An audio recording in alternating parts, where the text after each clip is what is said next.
చాలామందికి అండి పాలు ఎలా కాచాలో తెలియదండి. దాన్ని ఎలా వాడాలో కూడా తెలియదు. అంటే నేను అనేది అసలు తెలియదని కాదు, ఒక పద్ధతి ఉంది దానికి కూడా. అదేంటంటే ఎప్పుడు కానీ అండి పాలని సిమ్లోనే కాచాలి. హైలో పెడితే ఏంటంటే చుట్టూరా లేయర్స్ వచ్చేస్తాయి, ఈ గిన్నెకంతా అంటుతుంది, అలా అవుతుందన్నమాట. ఇప్పుడు నేను మీకు చూపిస్తాను ఒకటి. చాలామంది చేసే మిస్టేక్ ఏంటంటే అండి, పాలు పొంగేటప్పుడు దాన్ని ఉఫ్ అని ఊదుతారు. అలా ఊదకూడదు. ఊదితే ఏంటంటే మీగడంతా పైన ఫామ్ అవుతుంది కదా లేయరు, అదంతా ఇరిగిపోయి పాలలో కలిసి పాలు ఒక రకమైన టేస్ట్ వచ్చేస్తాయి అన్నమాట. ప్లెయిన్గా ఉండాలి పాలు, ఎలాంటి కెలుకులు ఉండకూడదు. చిన్నపిల్లలకు తాగించే వాళ్ళండి, ముఖ్యంగా నెలల బిడ్డలకు తాగించే వాళ్ళకు ఆ పాలలో కెలుకులు ఉండకూడదు. అవి గొంతులో వాళ్ళకు అతుక్కున్నట్టు అవుతాయి అన్నమాట కెలుకులు. అవి కొంతమంది వామిటింగ్స్ కూడా చేసేసుకుంటారు పిల్లలు.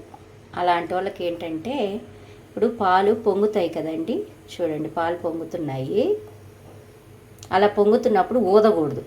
మన నోట్లో అంతా బ్యాక్టీరియా దాంట్లో పోతుంది. చాలామంది చేసే పెద్ద మిస్టేక్ అది, బ్లెండర్ మిస్టేక్.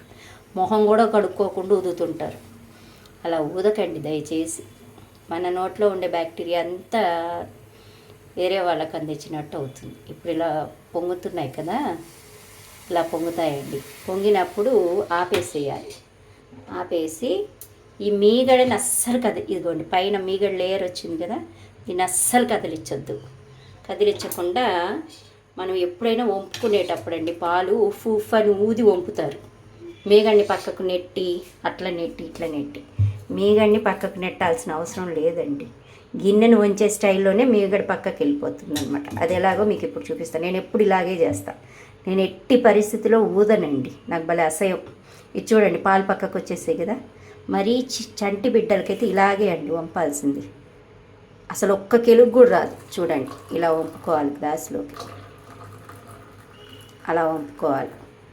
మళ్ళీ ఇంకో గ్లాస్లోకి వంపి చూపిస్తా చూడండి. నేను కాఫీ కలుపుకుంటున్నాను, ఇదిగోండి ఇలా వంపాలి.